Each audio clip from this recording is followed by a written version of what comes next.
was saying thanks for joining the first seed reverse pitch session. So we have three great speakers today discussing the challenges and the opportunities they're creating for the deep tech ecosystem in Africa. But first, I'll talk a little bit about why deep tech and about what exactly SEED is. So SEED is a 2 years EU-funded project for supporting research and innovation ecosystems, both in Europe and Africa, and facilitating technology transfers. So the project is relying and leveraging on all past projects that have been done between Europe and Africa. For instance, we were part of Modus Africa. SEED is leveraging these learnings in order to create the best program. It's delivered by 10 partners, half of which are in Africa and the other half being European. And its objectives are divided into 4 main pillars. The first one is purely, I'd say, research and gap analysis and understanding what could be done and what's missing on the continent. The second one being a digital environment for every digital services and tools that have been developed in the previous program we were talking about.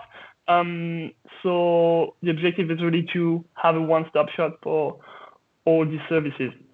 But the third pillar is about actions and I'd say activities such as today's reverse pitch. And finally, the fourth pillar is about impact and making policy recommendations for the future. So to come back on the third pillar, there's quite a lot of activities and programs that are running as we're talking for the SEED program. We are in the middle of the reverse pitching session, as I said, which is powered by the Equity team of BPI France. Another service that is powered by Equity BPI France is the access and the community on the Equity platform. So for everyone that is not familiar with it, the Equity platform is a matchmaking platform of BPI France, so the French Public Investment Bank. And so you have a space for SEED within this platform, as well as a lot of matchmaking activities and opportunities. So if you want to discover what it is or be updated, on SEED activities, you can use the QR code to check it out. You can also reach out to either me or one of the other members of the team working on the project. So Ange that is here with us and is going to be moderating your questions, and Marco, which is our analyst for Africa. If you just want to know more about SEED, you can also check out the website where you find all the information.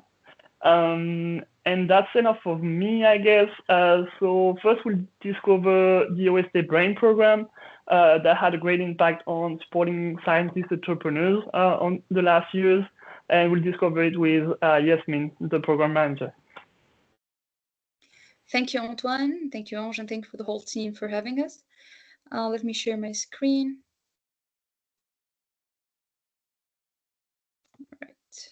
In the meantime, in the meantime, if you have any question, dear audience, don't hesitate to share it in the Q&A section, so that I will share the question to Yesmine after her presentation. Thanks for that. Perfect. Thank you, Ange. All right, welcome everyone. Thank you for joining us today. My name is Yesmine Mansar, and I've been working with Open Startup for a few years now, supporting African entrepreneurs. So Brain is mainly one of Open Startup portfolio supporting African startups. So Open Startup and OST is a nonprofit organization dedicated to reinforcing innovation and digitally enabled ecosystems across Africa, increasing the high potential startups and African human capital, because we all know that's our biggest resource. Our mission involves facilitating access to learning and growth opportunities while connecting the continent to a strong international network. So if we would say in a nutshell what we're doing, we're building a cross-continental platform to allow startups and African innovators to access world-class opportunities. How we do that?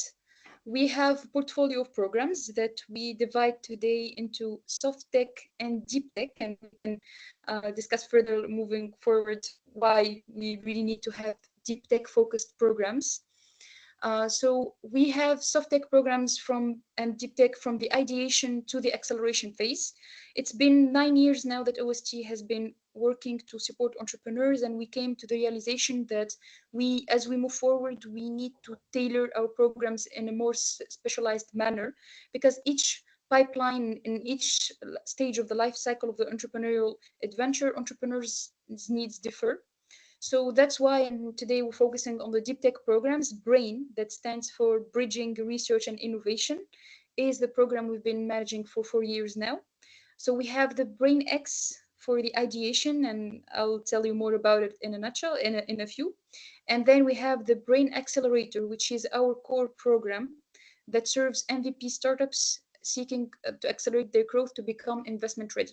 Those are our two main activities that we run as part of BRAIN, and that I'm going to present you today in more detail, so that you have the opportunity to identify which one would further serve your needs. If you're an early stage startup scientist that you want to take your research from the lab to the market, then maybe BRAIN X could be interesting.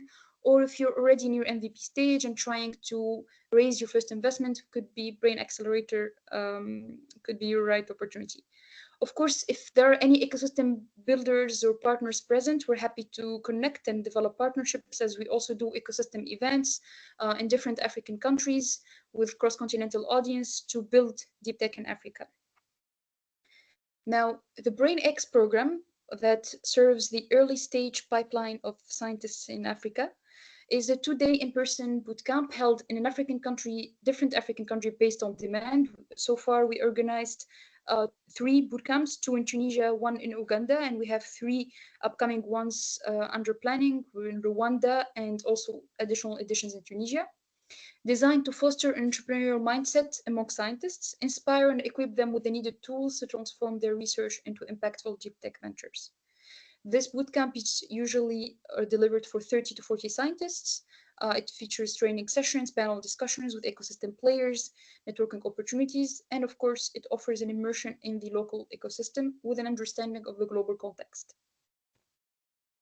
The BRAIN X usually aims to serve PhD master students, current students, research graduates, or researchers with a scientific background, driven to transform your research or ideas into business venture. And if you're eager to explore entrepreneurial opportunities, then this would be the right opportunity for you. Especially, I would say the BRAIN X would answer any early stage questions, because as a scientist, it may not be the typical path to dive into the entrepreneurial adventure. So this could be a bit of your early stage guide. Of course, the eligibility criteria would be being based in the city where the bootcamp is held. So here you can understand that we don't have an ongoing continuous call for application for BRAIN bootcamp. Right now, the one we're preparing on the short term would be in Rwanda. So if it happens to be you're there, you're welcome to apply once we share it. But if one of you also as an ecosystem builder would like to co-host one and serve a community that you think would match this need, we're happy to discuss further. Of course, proficiency in English, as we have partners from MIT and Polytechnique pairs who are present to co-deliver with us this bootcamp. And of course, commitment during the full duration would be a must. We would look at the selection criteria considering the scientific background. We usually have very sector agnostic and multidisciplinary, so we have applicants from different fields joining the bootcamp. Of course, having an entrepreneurial interest, and here, even if you don't know anything about an entrepreneurial journey, but you're very motivated to learn and to know the first steps of how to start, then you're welcome to join. And of course, to have it's important to have a research-based project or desire to develop one, because as we mentioned, it's an ideation bootcamp. So there will be ideation techniques, which just at the beginning of the bootcamp, in case for those who are not sure of what idea they will apply.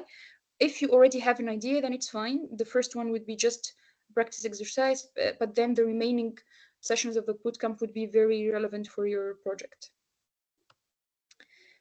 The end outcome of BRAIN X, we would have an inspired scientists to transform their research into impactful innovations, educated, equipped with practical knowledge and necessary tools to navigate the entrepreneurial journey, and most importantly, which is something that as a support structure, we came to the realization that it's really lacking in the entrepreneurial ecosystem connected scientists, because it's not necessarily typical for the scientists to have a large network in the business world. So we think that's one of the reasons we need a tailored program that speaks the language of scientists and helps them to integrate themselves in the business world. Now, that's it about the BrainX 2-day early stage bootcamp. Of course, moving forward, I'll be taking some questions and we'll be sharing ways to connect if you think this would be the right opportunity for you, if you're still having some questions. And then moving ahead to our core program at Brain, which is the Brain Accelerator.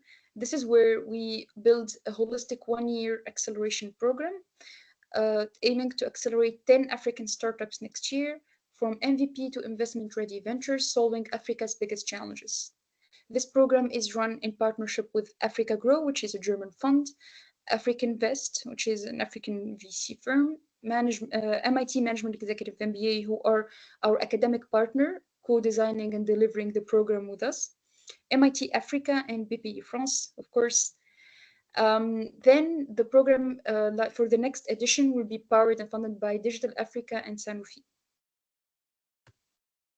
The program advantages, it include practical pedagogy, large network of advisors and partners, tailored hands-on support, international exposure across continents, and access to targeted VCs and co-investors who might end up co-investing together in your business. Now, you might see this as, all right, like some nice statements that with a typical usual language that we're used to in accelerators and incubators. But here I would like to give you an overview of how we do them. We do that. For the practical pedagogy, we implement our learning outcomes of 4 years of experimentation with MIT and our different cross-continental partners. We start with a 1-week in-person bootcamp, you open your selection as part of the program, where we offer contextualized educational models. So MIT already offered standard programs that we tested in our Brain First edition, but came to the realization that for African entrepreneurs, and especially scientist entrepreneurs, we need to contextualize that content. So that's why we spent a year co-designing the program to build a contextualized knowledge. So we do a hybrid bootcamp with MIT faculty intervening, experts from all over the world, plus, of course, in-person bootcamp team present during the bootcamp. The models that we mainly cover start with the sciencepreneur growth mindset. And here we cannot emphasize enough on the mindset importance. I think later on, as I share some practical tips, I would talk again about the importance of the mindset for the scientist entrepreneurs among you today who are thinking to move forward with their journey. Business development in a global context, product technical development, team and strategic management, and of course, financial and fundraising. Those are the key big modules that we cover in the bootcamp. And then we also have an immersive human-centered approach. So we do many one-to-ones with experts continuously, whether in person or online, peer-to-peer sessions, immersions in the local ecosystem where the bootcamp is held. We organize it in a different African country each year. We did it in Tunisia last year. This year we did it in Cairo, Egypt, and next year we'll be doing it in South Africa, Cape Town. And of course, VC clinics, whether with the local VCs or moving forward with the program with international VCs. We build this pedagogy based on startups' needs, so there is no plug and play model. The structure is, but we always tailor the content, the models, and the exact sessions based on the needs of the startups that we end up selecting. Of course, encapsulating the best practices of strong partners from mainly US and Europe. Of course, we're only able to deliver that through a large network built from across more than 20 ecosystem partners worldwide. These are some of the names that you might recognize. And for those 20 partners include strategic ones who've been part of the inception of the program since the beginning, 4 years ago, Digital Africa, which is a French fund, Hello Tomorrow, of course, which is the deep tech, strongest European deep tech alliance. They have ecosystem building activities, accelerators, and they're very interested to share their knowledge with the African entrepreneurs.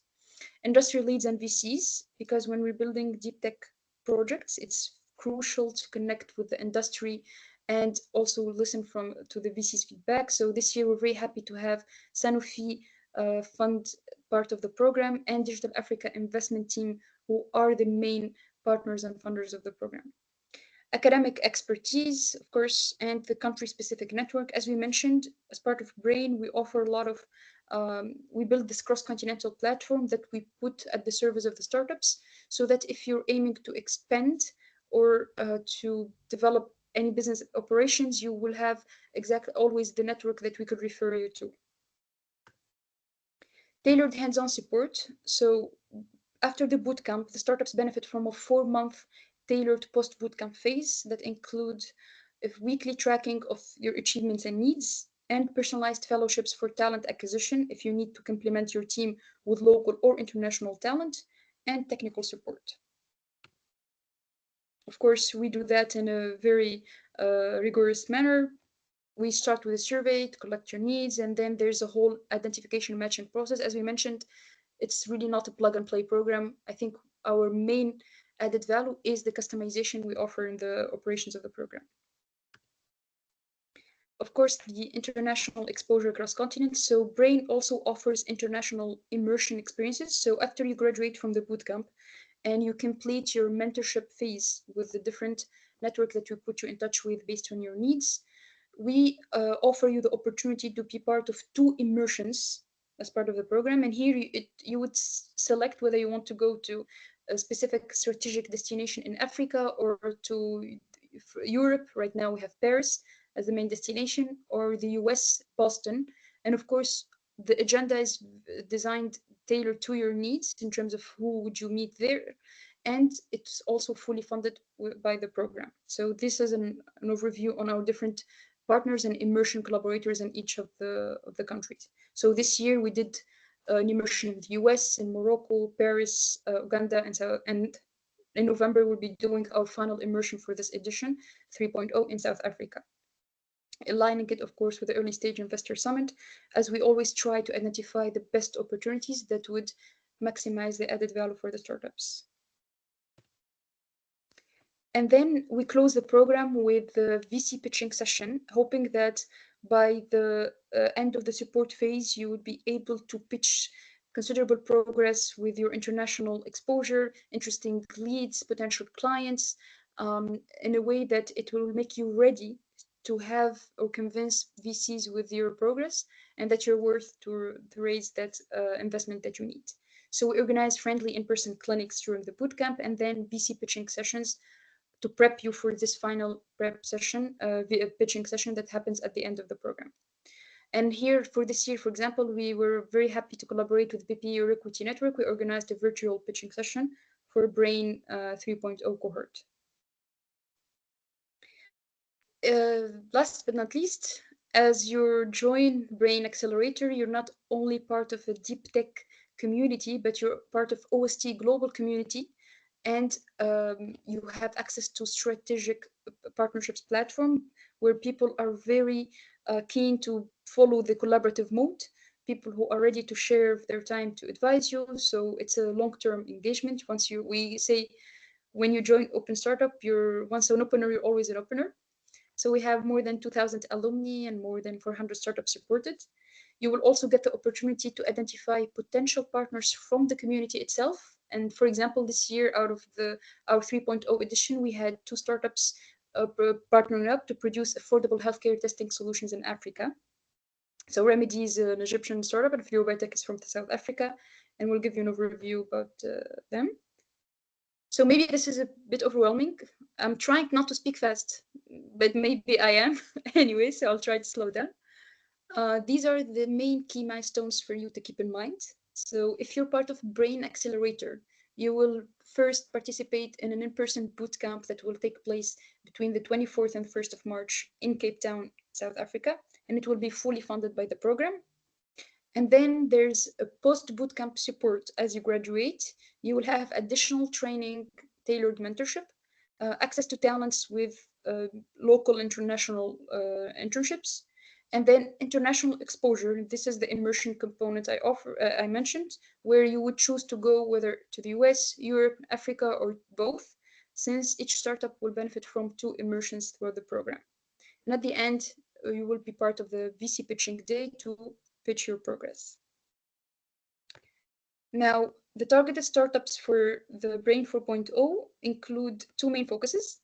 The first focus with Sanofi, we have a health focus. So if you're a healthcare entrepreneur that works on solving a problem in the supply chain transformation in the healthcare field, innovative care delivery models, or digital B2B2C innovation, then this is the right opportunity for you. If you're not, we are actually sector agnostic as long as you deploy an AI technology. We have an interest in these main fields that we actually notice that they're recurring based on the previous editions of Brain, but you're still welcome to apply if you think this is the right program for you. So we're interested in climate, energy, food, agriculture, and finance, as long as there is an AI technology integrated. So this is, of course, you have to be based in Africa, like enabled or deploying the deep tech technology and solving fundamental challenges while seeking to support to scale your venture globally. As you might notice already, in Brain, we leverage the cross-continental platform because we think it's crucial for us to open up on opportunities around the world, and that will accelerate our local growth as well. For the selection criteria, we look to the innovation, development stage, intellectual property, traction, and international scaling. I'm happy to go back to more in details on this. I'm just trying not to overtake my time, so happy to go back to this more in details if anyone's are wondering. For the timeline, our outreach will be starting next week, actually November 1st on Friday. It will remain open for 1.5 months. And then the selection process will that includes the pre-screening of your written application, and then if you're pre-selected, you will move on to the next phase, which includes interviews with the program committee. So the process will be between December 16th and January 6th. And then for the selected startups, they will have visa assistance and all support to be part of the Cape Town bootcamp between Feb 24th and March 1st. And of course, then moving ahead with the program, the post-bootcamp support, and the VC pitching session. Noting that in special cases, we might even have immersion visits beyond this period, depending on when would be the best timing for the startup to go have that immersion. As you mentioned, we really try to tailor it as much as possible so that it's very beneficial for you. We don't really look to have a checklist where we just check, done. We really care about the startups, and we want this to have an added value on your projects and journey with us. So Brain, we had an first edition in Tunisia and then one in Egypt. Happy to share. You can find this also on our social media. And then, okay, yes. All right. Of course, one of the, all good? Yeah, I believe time's up. If you want to take a question, I think you had a question on the selection criteria and such. So perfect. Okay, so shall I go back to the selection criteria? Well, if you're done, yeah. All right. Okay. I mean, yeah, it's okay. No problem. For the remaining, I think that's what would be really important. For just here noting that you will have an international network. The executive MBAs are senior experts from MIT, from different industries. They have their executive MBA at MIT. They will be participating in co-delivering the bootcamp. So we will have long-term connections from different industries depending on your needs. Here's some success stories about Remedy, an Egyptian startup that raised 550, and Toom AI from Morocco raised 200K. They're all in their expansion phase. And happy to share this as I wrap up with the questions. It's just some practical tips for early stage scientist entrepreneurs, as I know that the fellow speakers will be focusing on different areas today. Thank you. Antoine, I don't know. Yeah, maybe you can have one question. Do we have a question? Yes, thanks a lot, Yesmine, for the presentation. So maybe we have one question on the chat. It is the program is open to French startups with technology dedicated to Africa. So I think that I'll let you answer to that. Yeah, that's a very interesting point. Unfortunately, for the moment, no. Brain serves African startups. So unless you have African founders on the team, but you're only legally created in France, we might discuss. Happy to receive more details, and we can explore it further with the program. But we think it's really important to have African founders on your team for the moment. Perfect. All right. Is it the do you have a last question, or I don't know, Antoine? Yeah, I think we're running out of time. So maybe Yesmine, you can answer the questions directly in the chat. I think it's possible for you.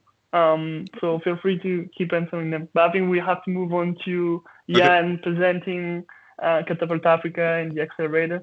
So as a quick introduction, Katapult Africa is providing financial and non-financial support for, I'd say, the next step for deep tech entrepreneurs. So Yann, up to you.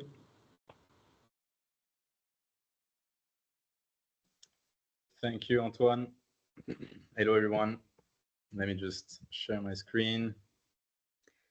Sorry, maybe in the meantime, as Yann prepares the slides, Antoine, I don't think I can chat. La conversation n'est pas disponible que pendant la réunion.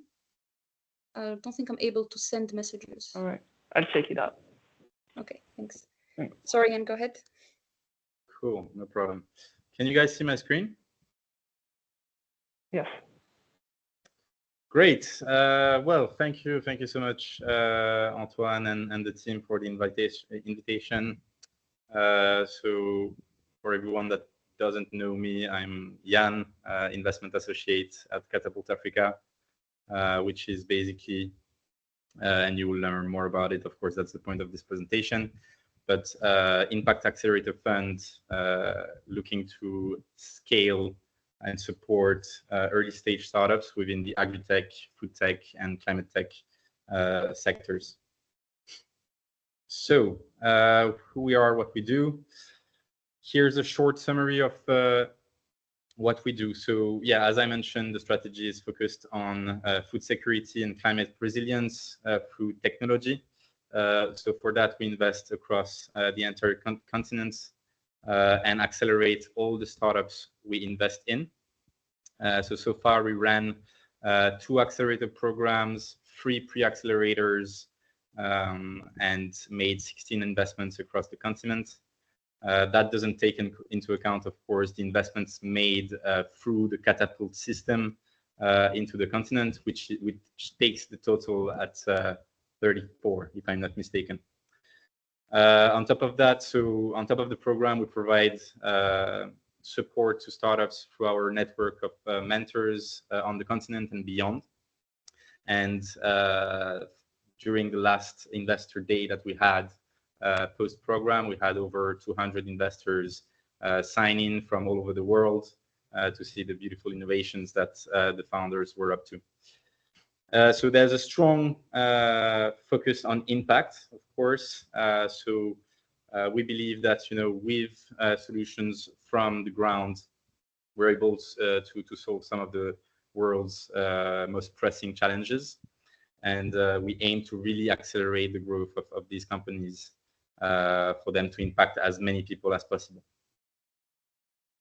All right, so Katapult, as I mentioned a couple of times, is an entire system in which Katapult Africa is a part of. So on top of everyone, there's the Katapult Foundation, which is a philanthropic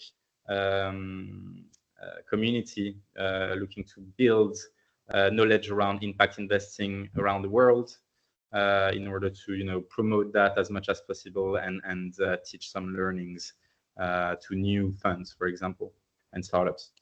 So we had the Katapult Ocean Fund, which is operating from Oslo, investing globally, is world leading in its class, and the Katapult Climate Fund, which has been ramped down, but which invested quite a lot in Africa into climate technologies. Yeah. So on top of that, as I mentioned, we have that award-winning accelerator program that was taken from the Katapult group and tailored to African specifics, and we're aiming to become world-class with that as well. So a bit more about our focus or areas of interest. So we invest into these 3 main domains, which are sustainable food production, transformative and inclusive services, and efficient supply chains and infrastructure. So as you can see within these domains, we've got subsectors which are very much synergetic and can complement each other. So that's really what we're trying to build as we build cohorts for the accelerator. It's investing in companies that can build on top of each other, create connections, and really leverage one another to scale across the continent and beyond. So I'll pass, but if you've got more questions, don't hesitate. So in terms of the investment case, these are the factors that we look at when assessing every opportunity. So the process usually goes from sourcing the deals, going to interviews, all the way to due diligence and investment committee.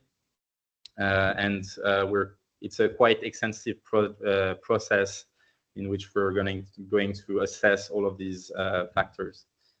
So here, the most important, I would say, for us are the team and the founder market fit, the market trends and the opportunity within the markets, and of course, impact.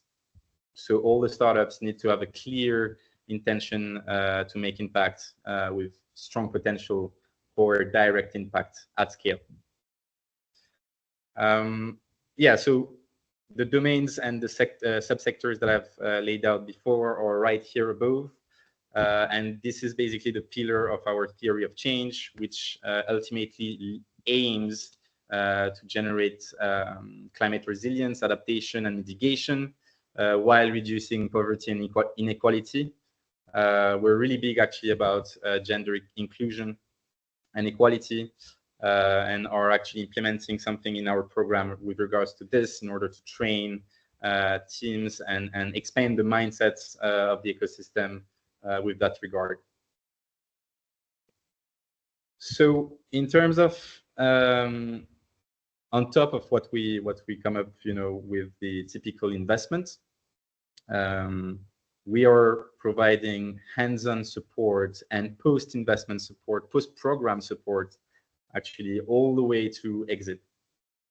So yeah, starting with the program, which is 3 months, and aims to build that foundation, with areas such as impact management, growth readiness, and investor readiness. We then, once the company goes out of the accelerator, we really try to support and provide comprehensive assistance throughout the company's growth. So for example, something we do a lot is that we have that network of mentors and investors that we have, and we're able to connect them directly to the founders, which have either been proactive and asked about introduction, or actually we're able to identify that this potential mentor is perfect for the founder experiencing this potential problem. Sorry. For example, we had a startup recently looking to create B2B partnerships, and we have a few experts within our mentor network that are specialized around that, and we've been able to make the introductions, and that has been quite transformative for the startup, because that's quite a big pivot in terms of their revenue model. And yeah, we're following quite closely how that is going. On top of that mentorship, there's fundraise assistance, in which we typically introduce founders to investors as they raise. And so far, we've been able to catalyze over $400 million in dollars, into Katapult's portfolio startups.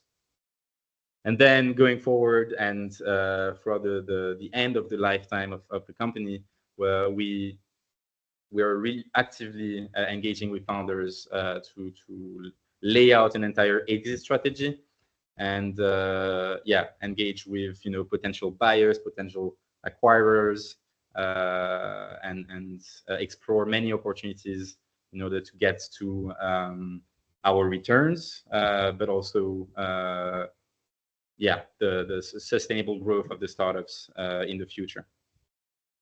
So far we've done 4 exits, and we are very proud to have twin unicorns in our portfolio. So global portfolio, of course, but which shows, you know, the strength of our support and program.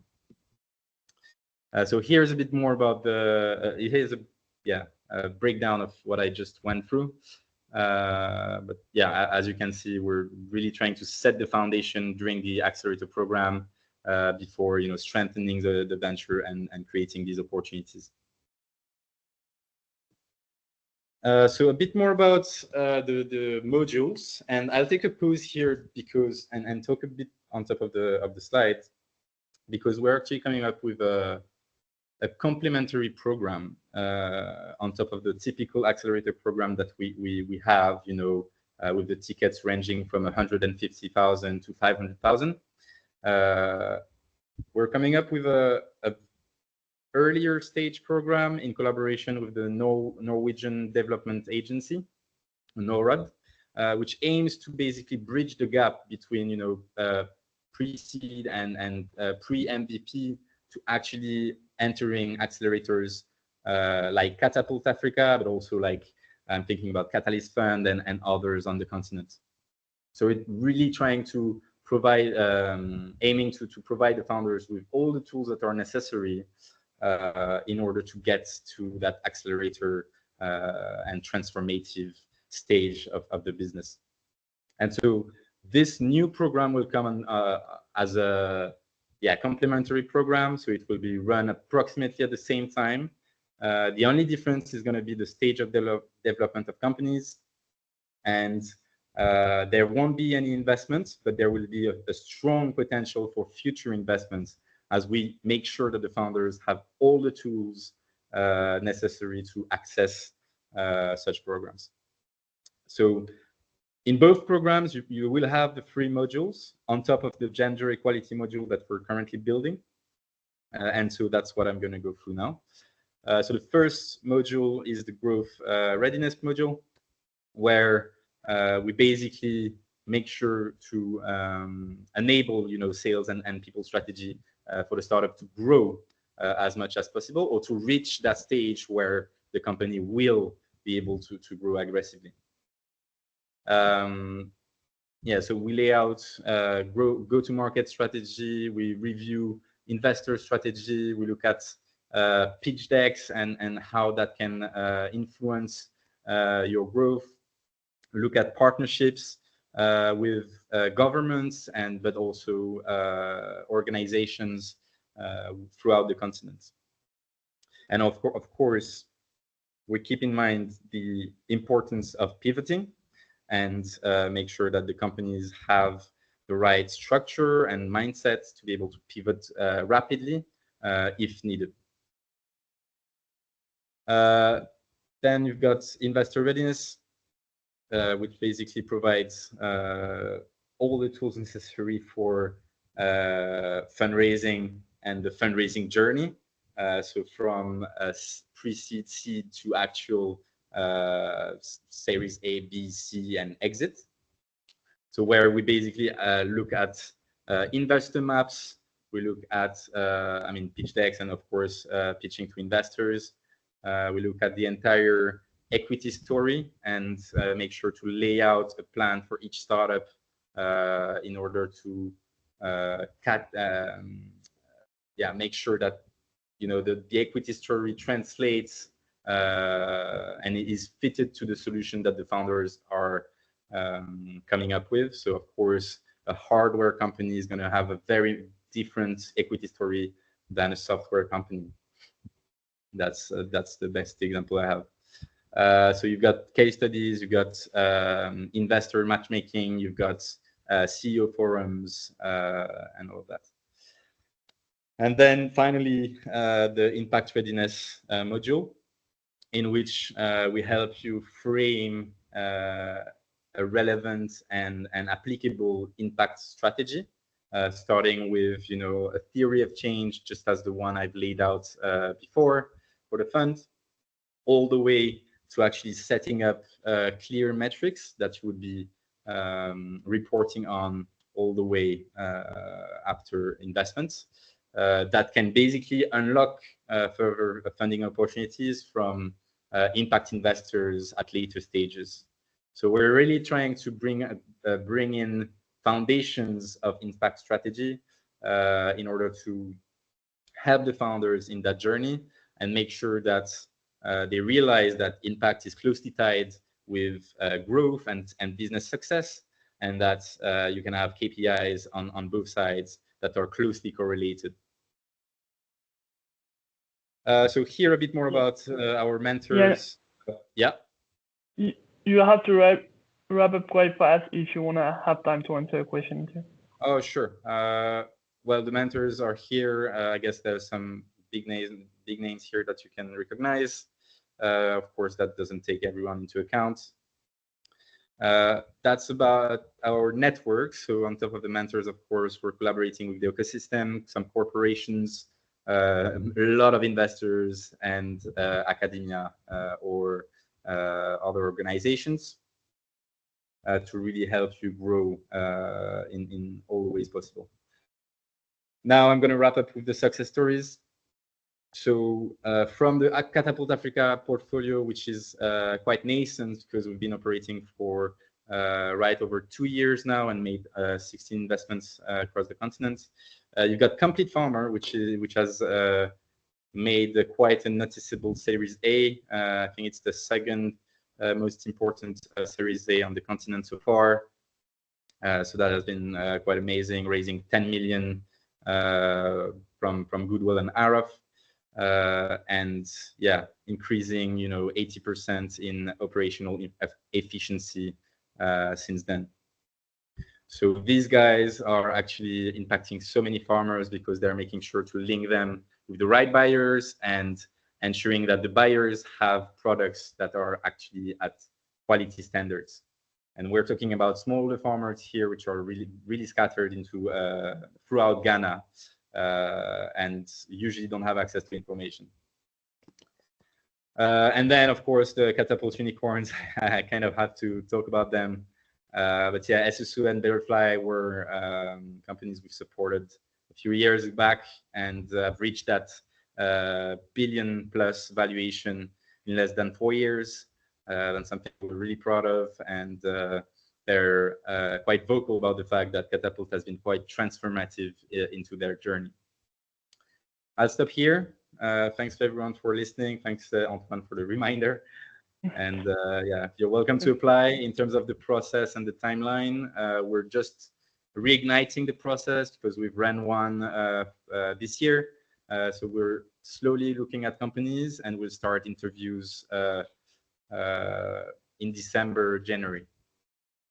Well, Thank you. Thanks a lot, Yann, and that's actually super inspiring. Unfortunately, from what I've checked, I don't see any questions yet, but people don't feel free to ask questions directly in the chat, and Yann, you can answer the questions directly in the chat. In the meantime, we'll move directly to our last presentation so that we can be sure to hear Vianney. Vianney, are you with us? Yeah, I am. Let me share my screen. For talking about scaling up.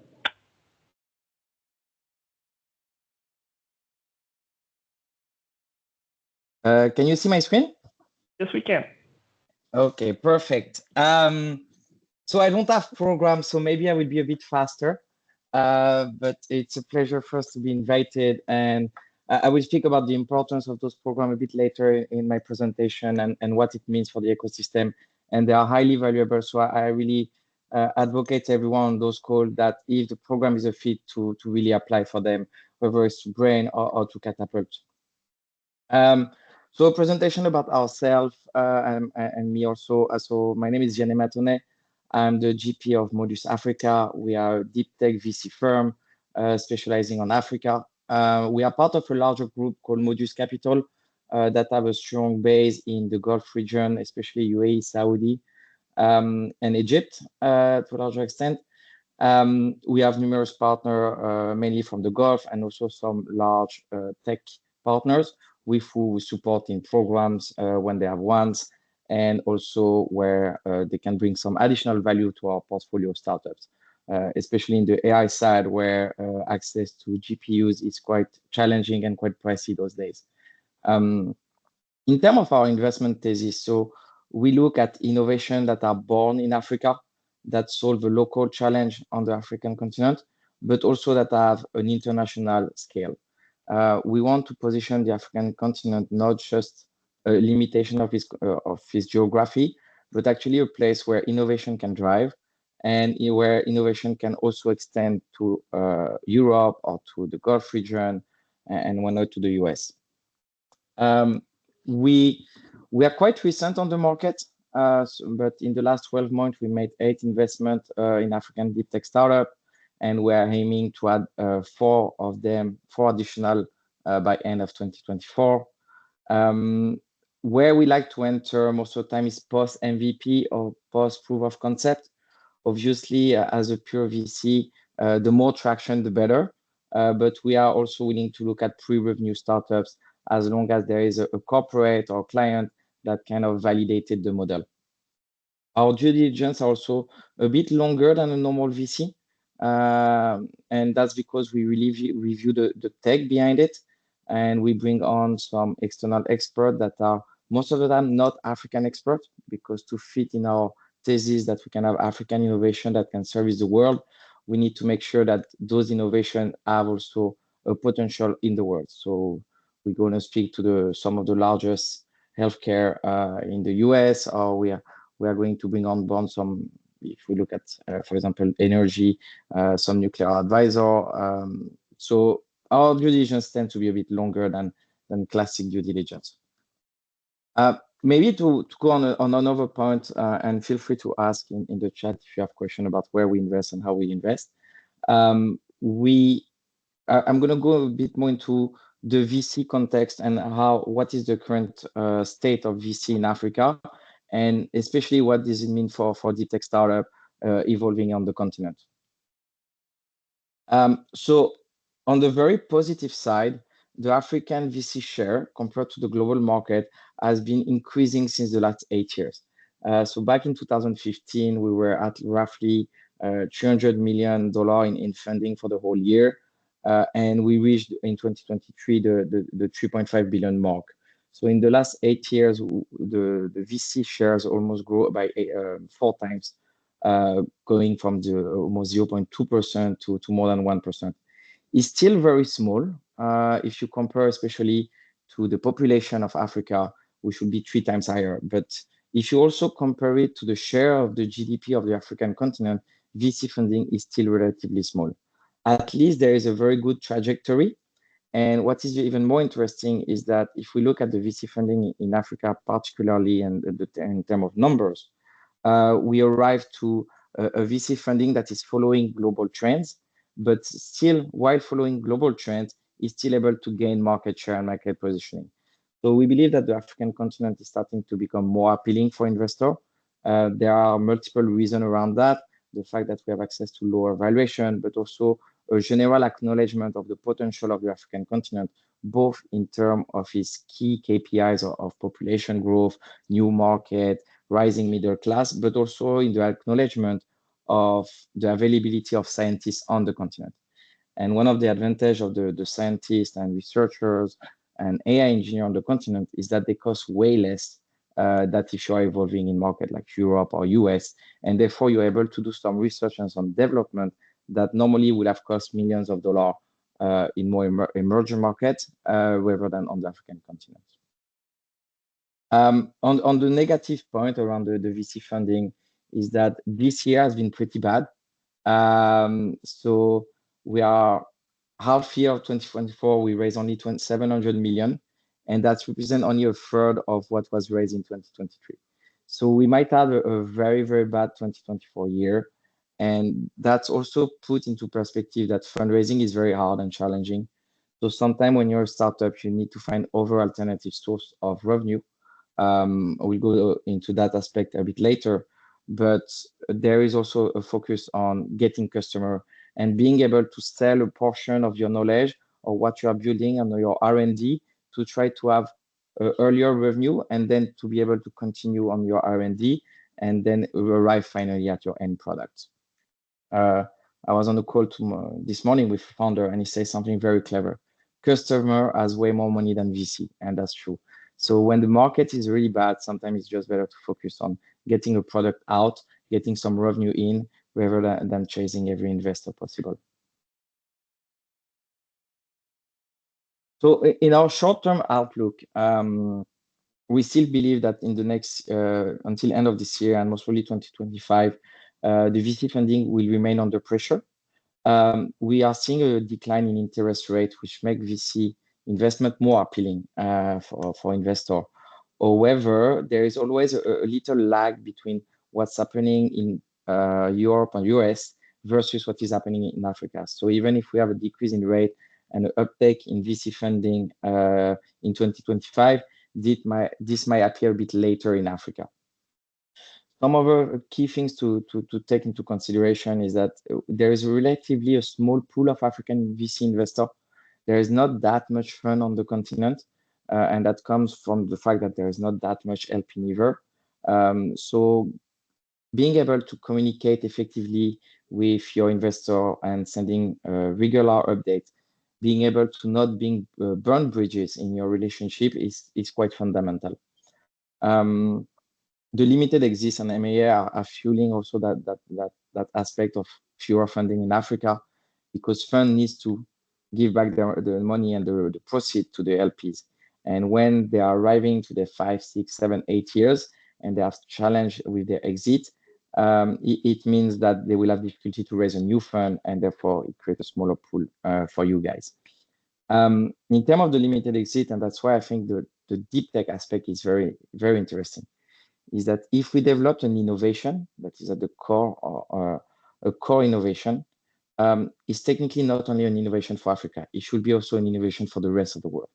And therefore, from having a limited pool of VC African investor, someone developing deep tech automatically can have access to a way wider range of investor.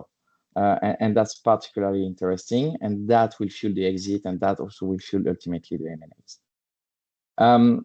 Another interesting thing, and especially on the deep tech side, is there is relatively few VCs that focus on deep tech in Africa and that have the deep tech know-how to assess your startup. On the top of my head, I would say there is less than 10 VC that have those capacities. And therefore, it's a bit harder also for deep tech startup to raise from traditional VC because they don't have that stamp of approval. And that goes back to having a validation. So it's very important if you want to raise from a classic VC investor to obtain that validation as a deep tech startup. And sometimes it's a validation on the tech, or what you are developing is really innovative, or what you are developing really as an end to the R&D, and you can see a product at the end. So seeking that validation is quite important. And that's why I was mentioning the importance of the accelerator programs like the one of Brain and the one of Katapult, is they serve as validation. If you don't have already a deep tech VC that is with you and have invested in you, having been accepted in Brain, create that validation for a VC that don't have the tech know-how. So they are quite important in the ecosystem. So the fundraising method, I think everyone knows it now, but bootstrapping will be mandatory. The grant and ecosystem will serve as validation, then trying to get an angel round, and then having the VC fund. I think it's important to not burn stages, and it's a question of being efficient. Fundraising takes time. It takes a lot of time. And sometimes it takes way too much time compared to what we can potentially gain. So following that order allows you for a higher chance of success. At least that's our belief. And as always, the grant and ecosystem, such as Brain or Katapult, are key, especially if a deep tech VC said no for whatever reason. And sometimes the no that doesn't come because of your pure KPIs or the pure work that you have done, but maybe it just come as a no because they have something a bit similar or in a similar domain, and there is a conflict of interest. But in an ecosystem where you have few deep tech VC, you will need to pass through those grants or those ecosystem builder that can provide you that validation. Now we're going to speak about a very interesting topic that has been discussed a lot with my portfolio company. And it's what we call the patent dilemma. It's especially true in emerging market and Africa. So filing a patent has many advantages in the fundraising. Actually, so there was some research done by BCG saying that if a company has a patent, it has 6 times more chance of a successful fundraise. And that's a tremendous advantage that represents a very high validation factor that your solution has been patented and is protected. The patent by itself has a value, and therefore you can claim a higher valuation on your startup. And finally, even when discussing with large corporates, the fact that you have a patent kind of validates for them that you have a solid technology that is protected and that they have a strong interest of partnering with you because they will not be able to find a similar company due to that patent. So it's a very, very interesting things to get, and there's a lot of advantages to it. In our case, for example, and in the case of partnerships, so one of the main added value that we bring to our startup, and I think that's one of the main added value that they enjoy with us, is we come from family office background, private equity. We already did an IPO on the North American Stock Exchange. So being able to open the doors to some of the largest corporations is one of really of our added value. And we can see it even ourselves that when we bring a company or startup that has a patent, that has protected their IP, it allows for a way faster outcome than if we have a startup that don't have the protection of a patent. Now, there is also a lot of disadvantage. First, it's costly. It doesn't cost much in terms of the regulation, the papers, and the fees that you need to submit. What costs a lot is actually the lawyers behind it, because you will need to be held by a lawyer to finance and to write all the papers that are required. And this can go up to 60,000 euro if you look for the European Patent Office. A bit cheaper, but not that much if you go for the American one. So it's a very important cost to consider, especially at the early stage of your development. And secondly, having a patent is mean also disclosing early what you are working on. So you are also taking the risk of a larger company trying to replicate your model and taking inspiration from your patent to create a solution faster than you. And it goes back to another point, is that if someone infringes your patent, you will need to defend yourself. And you will need to be based in a regulation that, in a jurisdiction, sorry, that has strong regulation regarding IP enforcement. But also, you will need to have the finance to be able to enforce your IP rights.